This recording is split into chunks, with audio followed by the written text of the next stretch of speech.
everyone. Welcome to South California chapter for UiPath and myself, Pradeep. I'm hosting this session today.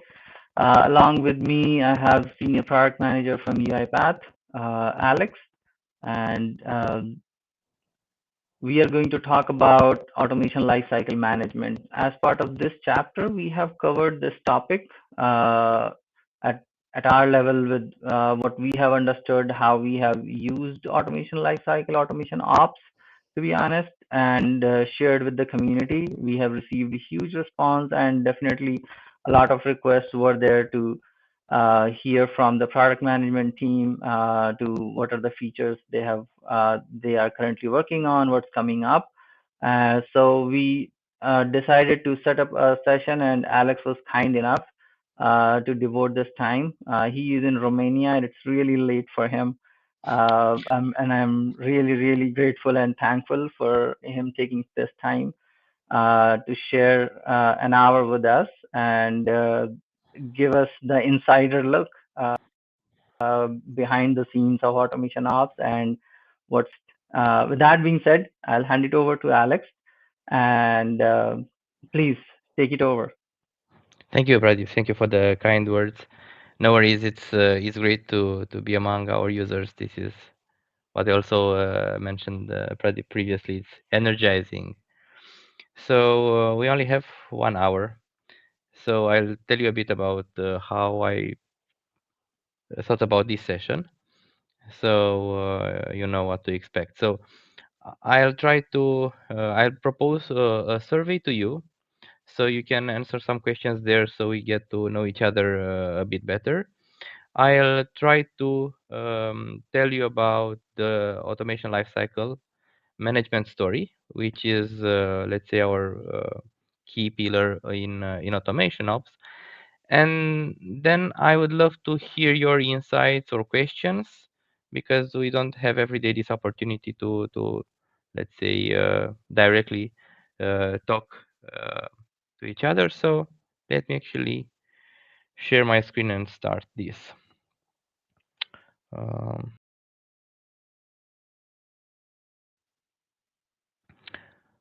um, Automation ops story is keep adding things related to the automation lifecycle management. So it started with governance, which is a key pillar there, and now we are adding pipelines and integration with source control and solutions management. So to make the enterprise grade automation development easier. Um, we believe in the center of excellence, which can be, I don't know, depending on the organization, a team larger or smaller, but at the end, it's that team that professionally looks at automations, and they are trying to make the most value out of it, also applying best practices. So overall, they have the best total cost of ownership and maintenance costs and stuff like that. So we'll go a bit through what tools do we have, what this development means, and what tools we have in platform for that. So let's start a bit. Um, I'll maybe go a bit faster on over a few slides. This is about what happens after you have a proof of concept on an automation. When you try to scale up, what happens. Typically, as soon as proof of concept is successful, then you need to also think about developing at scale, maintaining, and you most probably want to have a few key members of your team looking at that. What are those, let's say, not parameters, but characteristics of enterprise grade automation development? So it needs to be scalable in the sense of being able to uh, not go only for some small scenarios, but developing multiple automations that will serve multiple business processes, even communicating one to each other. There is a story around security, so you only need to allow certain users to those automations, or those automations need to only access certain features and or applications and stuff like that. This is also related to integration, how you integrate with other parts of your systems, and um, also the other part here. I'm going to go a bit faster on that. In this life cycle part, I'll spend a bit more time. It should be no different than the regular software development, and this should not be something to be scared of, but maybe be happy that someone else before uh, found a path that is, let's say, the one that brings the most value back, in the sense that there are some steps that might be considered, let's say, difficult at the beginning, but in the end they streamline the development, and they ensure that quality is met, and that the overall total cost of ownership is reduced. For instance, we are thinking about this as being agile. So you're developing, you're testing, you're putting it in front of the users, the feedback loop closes, and you can, of course, start it again, rather than going into um, the waterfall version of it, where you're developing for longer period of time, and then at the end you might understand that because a lot of time passed, or whatever other reasons, the result is not what the user was actually expecting. Um, so how do we handle this with the UiPath platform? So you start collecting ideas in Automation Hub. It's also there where you prioritize, you qualify them, you prioritize them. Then you are building them with the development tool suite like Studio and Studio Desktop, Studio Web, and the apps. You have your source code. You keep your source code under source control, so you can always go to previously working versions or understanding the differences. You test with the test manager. um, you deploy with automation of pipelines, and you're also using them for part of the your regular development cycle. You of course cover deployment and security with orchestrator, and you're executing with the robot. Now, if we are looking a bit on automation ops, you can see it as being your the control center of your automation development. It takes care of governance, so how the automation developers are using the tools. You can also have look on the NuGet feeds management, which is the uh, let's say the area that takes care of the packages that are being used, the source control, um, so you can understand the progress on the developed projects. You have the automation of pipelines, which help you deploy your automations. Solutions management, so you pack together the automations related to one business process, so you can deploy it at once. So these are in large the features there. I'll go a bit through each and every one of them. So with governance, you can ensure the products are used as intended in the hands of the users or developers. So for instance, for development, you can enable some static analysis checks via workflow analysis rules. You can see on the right side of the screen. So you can pretty much control that developers are using the same naming convention across your organization. They are not using, I don't know, depth nested loops and stuff like that. You can also enforce that every publish should be also followed by a commit, and all kind of stuff. One thing to be added here is that you can always extend this. So we have a framework to for you to extend this workflow analyzer system with your own or custom built-in workflow analyzer rules. So you can create your own that you can plug in into the system. One thing to be mentioned here is that um, with the AI trust layer that we provide as part of the UiPath platform, there are also features you can govern with that. So you can specifically say, okay, I want this feature to be used by certain users, or on the contrary, this feature should not be used by this group of users and stuff like that. So this is also available with governance.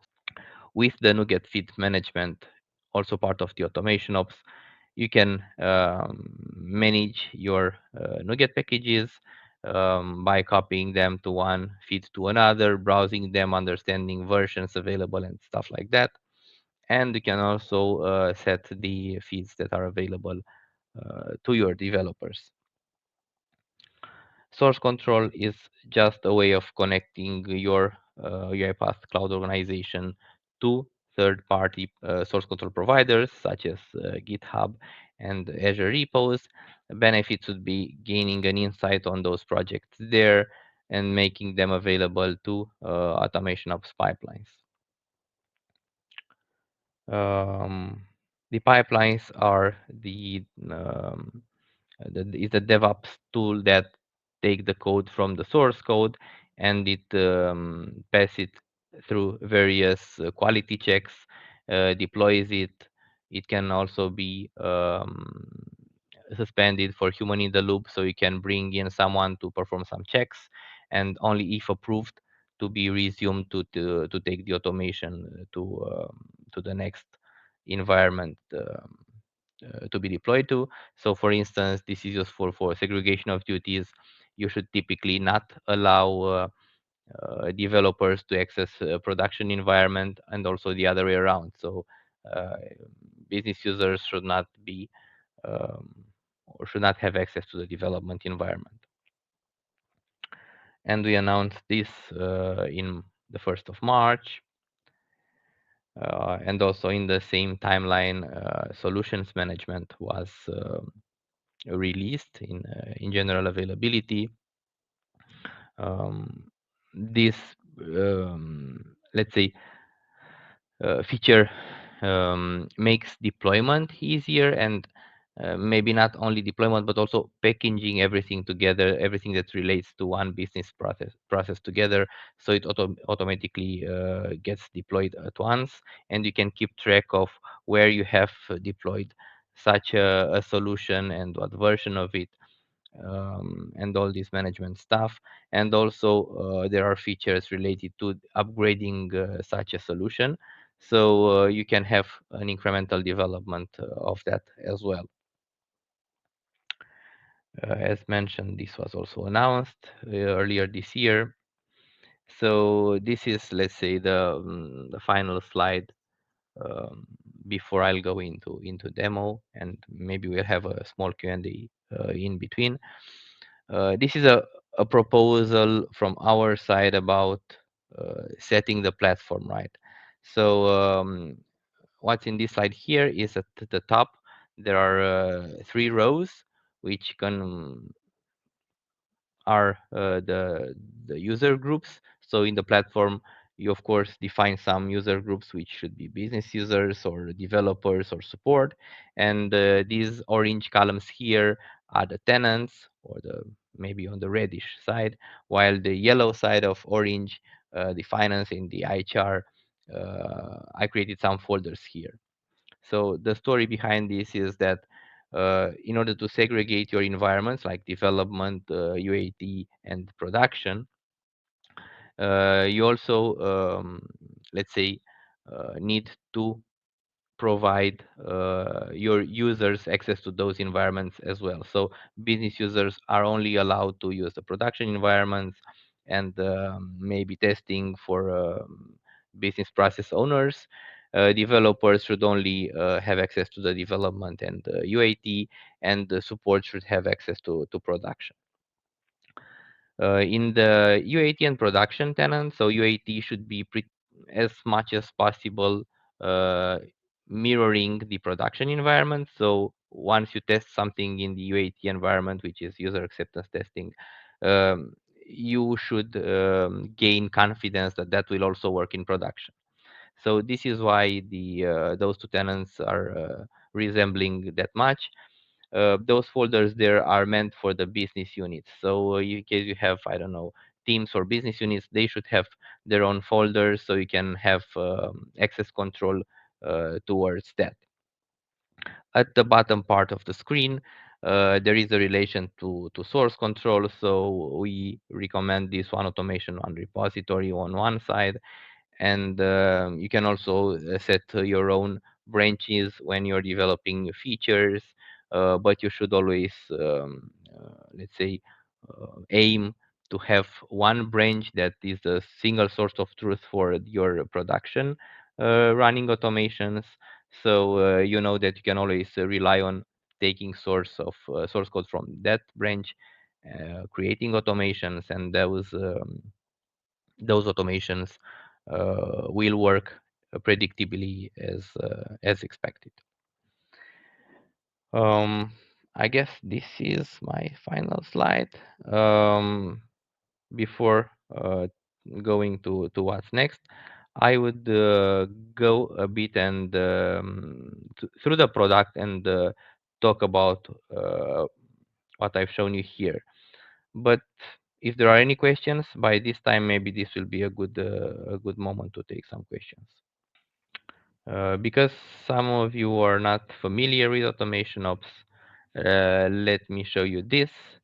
So once you are in the Automation Cloud homepage, if you don't directly see it, you need to expand these three buttons here, and you'll see Automation Ops. But you currently will see it only if you're the organization administrator. So if you're not the organization administrator, you won't see that. Um, if you're not the organization administrator, now you have the opportunity to go to that person and say, I would like to use automation ops for whatever reasons, like pipelines or source control or whatever. And you can ask your administrator to provide you either the automation ops administrator role or the contributor role. So the automation ops administrator is able to deploy governance policies and to create them, to connect to source control like GitHub and Azure, and to set up the pipelines environment, which I'm going to go through in a bit. The contributor is pretty much can see the policies, cannot see where they are applied. It can create pipelines and run pipelines, but cannot establish the pipelines environment, which is a special folder in Orchestrator, and it cannot set up the connection to GitHub. Once the connection is set up by the administrator, he can browse through the projects that I'm going to show you. So this is pretty much the difference. So the contributor pretty much comes into automation ops and plays with whatever is available there, but is not the one to set things in place. So getting back here, um, here are the governance policies set in my organization. For instance, if I go okay, and these policies are per product. So, for instance, if I want to set how my developers should be governed in the sense of what how Studio should behave in their hands, I create a policy. For instance, I have created this one called Automation Developer. Let's take a look at it. And I have here a bunch of options about how Studio should behave. For instance, I set here on true to enforce analyzer before run. What this means is that I can ensure that all the static analysis in Studio, let me show you here, maybe I'll open this. Um, be, Before trying to execute the automation, an analysis check is done before. Um, so until this one loads, I'll show you the other settings here. Um, this is about the settings in related to UI descriptors. Um, Also some other features here. Uh, Two important ones are related to the feeds that should be available to the developers. Those are the feeds that are available here, so you can um, set some feeds that developers cannot change. So in this way, you can ensure that only approved packages are being used by your developers, or that they are not adding packages from some feeds, and those packages are not ending into the production environment. In case I don't know, if they are only available in the development environment and not in the production, then automations might fail due to that reason. Okay, getting back here.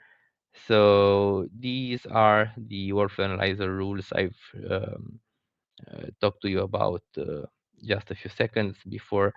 So let's say if we go to activity name default, or let me find someone here. Um, okay, secure string misuse. You can specify some additional parameters here. If you need more information on those rules, you can click on those, and the documentation will be there for you. Um, so all in all, there are a lot of options here. These are the ones related to those workflow analyzer rules. You can edit, and you can say, I don't know what parameters you want to use. You don't want to use the default one. It should be this. You just save the policy, and um, the new values are set. In order to be deployed, you need to go to this deployment tab here, and you can say, I want to have my studio automation developer rule set here to this um, let's say automation developers group. So I can save it, and then I can see this one is here. So from this moment on, whenever studio opens, it will get the policy in case an automation developer user, so part of this group, is authenticated in Studio, then this policy is retrieved, applied in Studio. So development is governed in this way. Um, you can have deployment at users level as well, so you can be very narrow in how you deploy the policy, or at the tenant level. So you can say, okay, everyone in this tenant, for instance, in HR production, having the automation developer license, will get this policy from Studio. So you don't go to each and every group to set it. Um, the feeds management story, it is about viewing all the feeds that are set in your organization, the NuGet feeds. You can see also the UiPath ones, but not only being able to see them, but also you can browse on those feeds. So you can see packages with their versions and additional information here. We are closely going towards the newer additions to Automation Ops, which is connecting to source control. So this is the source control feature here has two sides to it. One is connectivity to external repositories like GitHub, and I can always connect to Azure repos if I want to. So this doesn't involve anything else but taking data from those external systems. But I can also take a look to the Studio Web projects developed in my organization. So besides regular usage in Studio Web, where I get to see my own projects, here I get to see projects from all users in my organization. Um, let's get a bit back here to the external ones. What I can do is to open such a project. I can see branches where this one is available onto. I get some details here. For instance, an important one is that if projects in Studio, let's take a look at this one.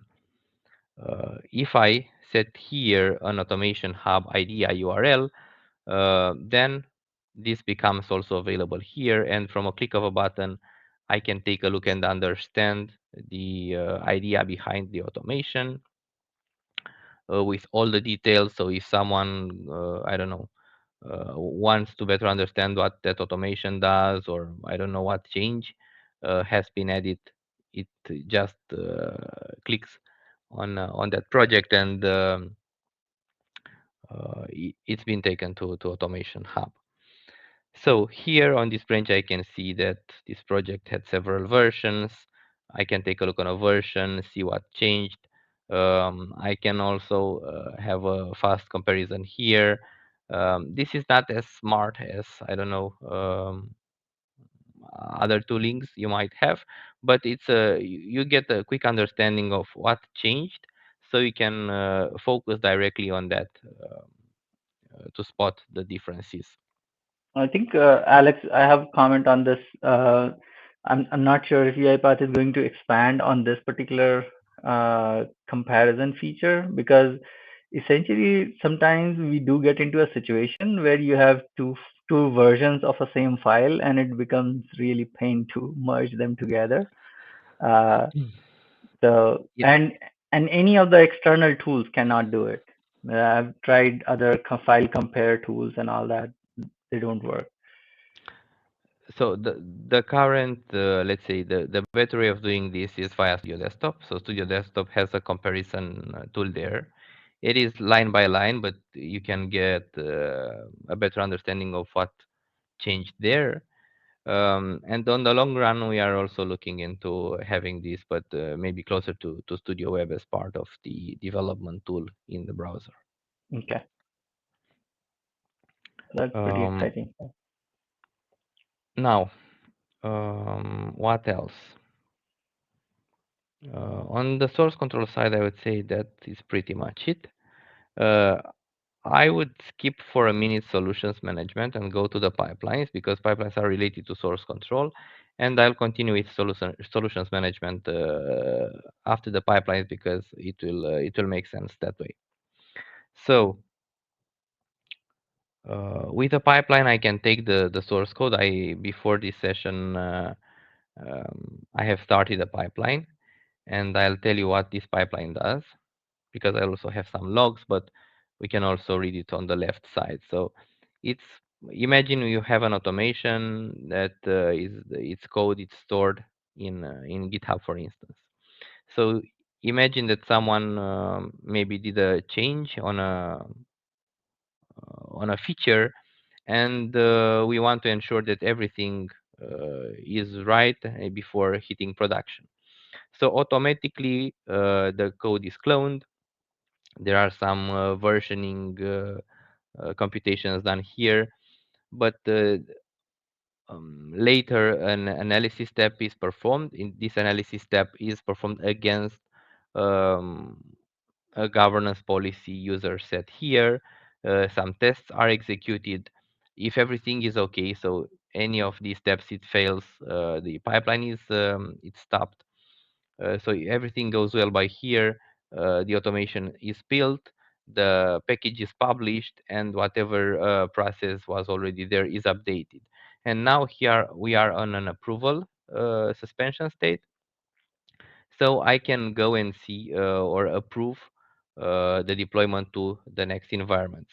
But before doing that, because we have here a run test step here, I can go to see the test results. Before doing so, I can see here in the logs some input parameters, so I can understand what does this pipeline execute. So um, where the code is taken, what automation is built, and stuff like that.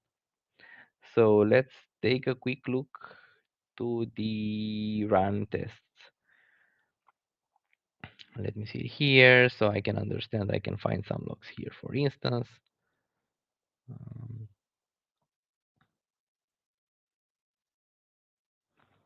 and I'm able to see that I have some tests that have been executed just before our session. One other thing I can do in case I have test manager, um, because I have linked my test cases in the automation with the test manager, I can also see that I have some tests executed here. Um, that's one thing. What else? Um, Yeah, there are some features I'll tell you a bit after I unblock the deployment. So okay, let's assume I've seen the tests are all right, and now I get a notification um, that I have a task assigned on my side. So imagine I'm the business process owner here, and I receive this notification that an automation is ready for me to verify it to see if everything is all right before going to production. So I need to review the architecture, the code, do some tests, but where should I do the test? So I see here the orchestrator where the package has been published, and we will go in a second there and find the invoices folder and see whether the automation has been successfully published. I can also once again check the automation hub idea here. So let's go here. I'll open a new tab and we should go to HR UAT,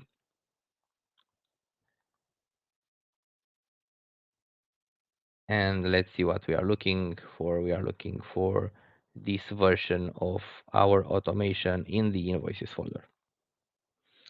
So in the invoices folder, I find this that has been published just 1 hour ago. And let's assume I tested and everything is all right. What should I do then? I can complete this section here. I need to say that I approve it because otherwise the pipeline will break. So once I submit this, if we go back to pipelines, we will see how this will resume and the automation will be published to the second environment, which is the production environment in our case. One other thing we can take a look at is that these packages that are built and they are published. So, for instance, if I go here into this uh, environment here, uh, we will see that it's the invoices in the HRUAT. If I go to automation ops in the manage feed section, and I'm going to HR UAT, but looking to the invoices folder, I'm able to take a look at this version here. And what's the important part is that also on the package, we place a stamp of the source code and of the automation hub idea. So if I'm using these pipelines, and this is also a feature of Studio Desktop, the package is decorated with the source code information. So if I click on this, I'm taken to the source code part, and I'm able to see precisely that commit that the package contains. So I can have this information. I can copy it. I can send it to my colleague. I can go to GitHub and look at it if I believe it's even more useful. But from a traceability perspective, looking at the package, you get to understand the source code that's within that. So this one is finalized. Um, how do I build these pipelines? So these pipelines are nothing else but automations. So I have here um, such a pipeline that I'll collapse a bit to for you to understand a bit the sequence here. Um, the activities that are used here are the activities in our UiPath pipelines activities package, that currently are the analyze, build, clone, download package, publish package, run test, stage, and update process. All of those are placed in this stage activity. So, for instance, let's take a look at the build one, which is this. It needs to take an input related to where the project is and what's the path to project JSON. So it will build a package. Here you decorate it with the properties so they can be placed on the package. And that's pretty much how you build a package. You place it in this kind of a stage activity, so you get to have this nice green, green and red in case of failures bullets here. So you quickly understand whether a pipeline has been successful or not. Uh, these pipelines can also be created in Studio Web.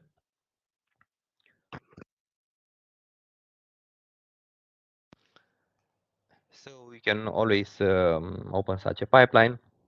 You can edit it here, and you can publish it to be available for pipelines execution. These automations that are pipelines needs to be placed into a proper folder.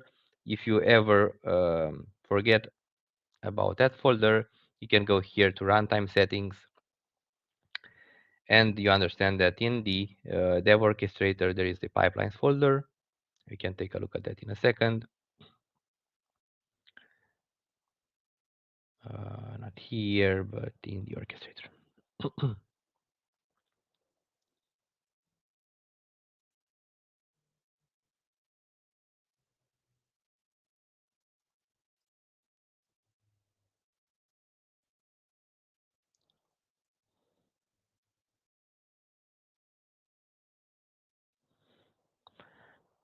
So what happened is that the administrator before me set up this environment here, which I'm going to show you in a second. And going back to orchestrator. All right. So here I have a folder called pipelines, which um was built part of the initial quick setup of the pipelines. This folder is, let's say, it's a folder. It's a regular orchestrator folder, so it has nothing special about it. Is that our pipelines are looking at it. So when you create this, when you perform the setup, we place the pipelines robot within it. You can select whether you want to have a serverless machine or a Windows machine there where the pipelines are executing. And we also place some default pipelines um, to be an out of the box option for you. Sorry about this. Um, what will happen is that when you create a pipeline,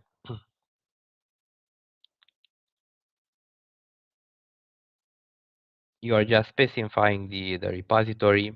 For instance, this you pick your branch, optionally the automation project in here, and now you get to select from the list of pipelines processes. We provide out of the box five of them with several arguments, arguments that are just regular arguments you specify here, but there are some of them you can see on, I'll show you in a second, that we inject in the process, so you get to, let's say, put your hand in the workflow to some, um, let's say, generated by our service. So for instance, the repository or the build number, let me show you just a few of them. So we provide you a build number so you can version properly your packages. We provide the repository URL so you can place it on the package, the commit SHA of the commit, the project path in case you have multiple projects in a repository, so you can specify which project do you want to build, the committer username in case you have the pipeline triggered by a commit. You can take some decision based on that. However, if it's manually triggered, we take the committer username of that and a few other options here. Um, so this system here by now allowed you to take the code from the source control, taking it through various quality checks and deploy it. But this was in our example here for one automation. What about a complex business process that involves multiple automations? So here solution management comes into play and says, okay, you can have you have a way of specifying. Let's take a look at this one. Specifying that the business process automation it's not only one automation, it has, maybe I went through the wrong tenant. Let me get back here for a second. All right, let's get here.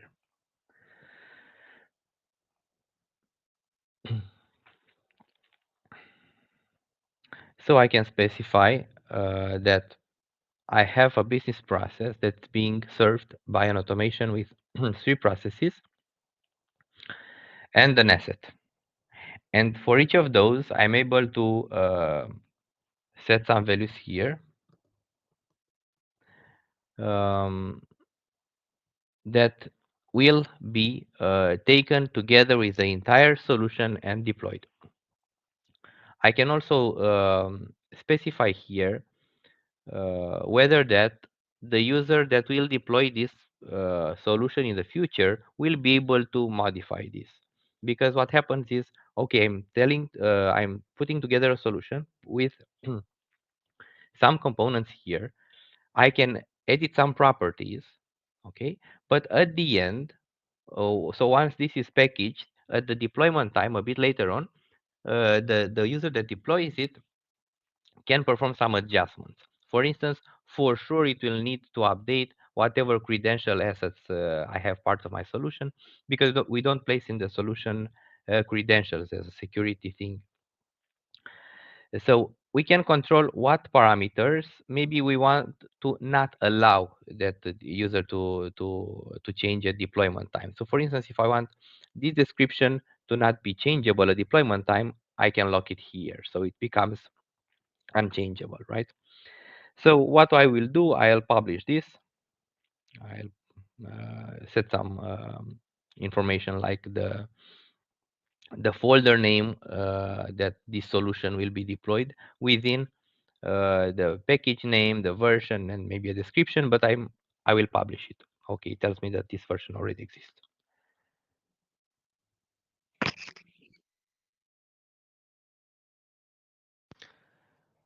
Okay, so it's publishing it, and I'm going to be taken to the this publishing here. I see the latest version 103. What can I do with this package? I can deploy it, or I can download it and I can take it with me to someone else, maybe my customer, maybe I don't know, another organization, or a different tenant. These are at tenant level here. But let's say I want to deploy it. So once I have all the automations within a package and this package is available in my organization, I can deploy it.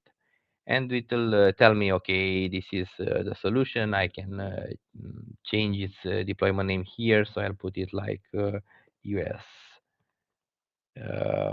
chapter here. And let me put it into the root folder, and solution root folder will be my root. And now this is the experience I've shown you. So for instance, it was this here, but um, okay, let me find it.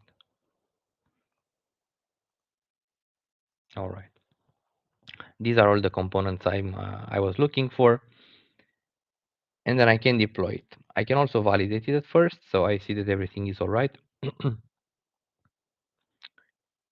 It seems everything is in place, and then I can deploy it.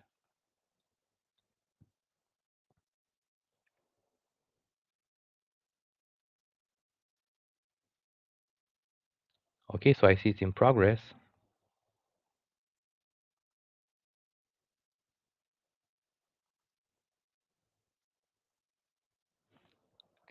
And once it's successful, I can go to the solution folder in Orchestrator, and then I can see these are, um, sorry, I can see these are deployed here. So I can see why I don't see this. Oh, because they are part of their, sorry, they are part of their folders as well, right?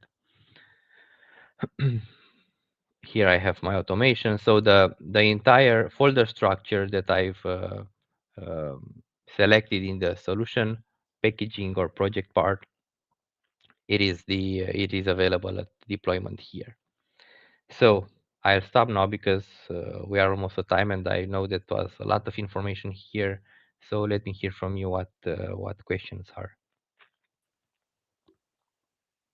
Yeah, sure. So we have a couple of few questions going in the chat, and Mm. me and Russell are trying to respond as we could. But I'll get your thoughts as well. So let me scroll up. One of the questions that came in, I think this was where you were showing the comparison between files. Is there a Mhm. roadmap to have different activities selected from different versions of code during a merge conflict? Different activities selected from different versions. Typically, if I correctly understand, the merge conflict will be related to the source code. So typically, is that I don't know, is related to one argument or one parameter. I'm not sure I grasp this. Yeah, Uh, the way I could think of that, oh, there could be. Please go ahead. yeah. So maybe one developer has an activity, or in the workflow references an activity of one version, while the other for a different version. Yeah, I guess this is manually performed now. So besides of actually taking it into studio and making sure that it's built successfully, I don't have a better answer here right now. yeah. All right. I think it's a challenge no matter where whichever code environment you may be. If you're stuck at that, you have to go through Yeah. that. I think another question that Vince was asking about. He's asking more in general the solution promotion from one environment to another environment. So the gist of the question is primarily when we are using solution management for promotion, will it include all additional assets, or let's say some images are part of it. Let's say when we define the anchor, right, and there is a target anchor that has a small icon that's part of that automation, because it identifies that anchor based on the image, right? So all those objects, how they would be, I would say how they would get published in a different from UAT to Yeah, prod environment. makes sense. But maybe you know better than I do. So if you have an anchor, or I don't know, a way of something that is a dependency to an project, a studio project, right? Isn't that image already part of the project or of the Yeah. NuGet package already? Yes, that's how it should be. That's how I would imagine. And Vince, you can come off mute if you want to ask your question, just in case, because I'm just trying to uh, give it a practical perspective. So please feel free to unmute yourself.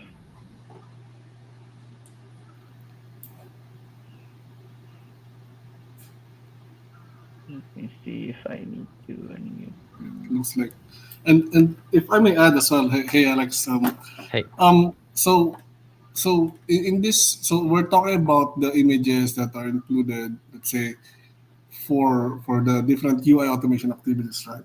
So mm, that lets me think that this is mainly for the developers, right?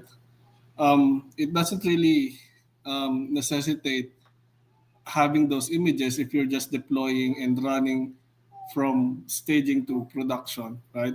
You would only need it if you're developing, right? So that's why going into my answer, which is if you have source control, right, and you push it in source control, and another developer will be working on it, all those objects, including the hidden folders that includes the screenshots, will be uh, will be uh, will be uh, pulled by the developer, right? You don't yeah. want another developer downloading from orchestrator and then working on that uh, on that published package. Yeah, yeah. So one key thing here is that it's far better to work against source control than trying to take a look in the package and extract the Yeah, files from there, right. right? So you Yep. should always go through the source control side. Now, solutions are a very good vehicle for taking multiple parts and placing from one place to another because they preserve the relation between those. Yeah, I'm sorry. It took me a while to find the unmute button. But yeah, because we didn't understand how to integrate source control when we first got Studio and Orchestrator and everything on prem, we have been doing things kind of backwards. And so without that integration, what we had been doing was creating the project, uploading it to our dev orchestrator, and then when we got ready to go to production, got the approvals, we would download it and upload it again. Now, the issue is that, if somebody has a problem in production, sometimes for whatever reason, it was running fine in dev, but not in production. So our developer would use the package that was in production to see if there was a problem specifically there. And when he ran it, then he wasn't seeing those images because they didn't upload uh, to that side. So that's really where that question was coming from. Now, and it makes a lot of sense. Yes, but Got it. yeah. So there are a lot of advantages of keeping it under source control. It's not necessarily because you're on-prem and what I've shown you is currently on cloud, but you can still have some sort of on-prem source control, and that would be great because Studio Desktop can handle those as well. So no worries in that regard. Okay. Yeah, and we're trying Yeah. to get there. Yeah, Yeah. and probably to your problem in troubleshooting something that's working in dev in production and not in production is you can do a remote debugging. So the code that's currently in what you have in your development, you can Hmm. point it and be able to remotely debug in the machine or VM that you have in prod. So that's one facility, and another facility is probably doing a live stream or something and see um, how it's working. So, yeah. Okay. Sounds good. Thank you. Yeah. Thanks, Vince, for the question. We we are right at the hour, and I don't see any further questions in the chat. So I think that's a wrap for us here. And thank you, Alex, for staying so late and sharing all No, this knowledge with us. Thank you, everyone. And this recording will be available shortly on the UiPath community channel. And don't forget to sign up for our next upcoming series on communications mining starting from next month. Thank you, everyone, for joining, and have a great rest of your day. thank you guys. Thank you.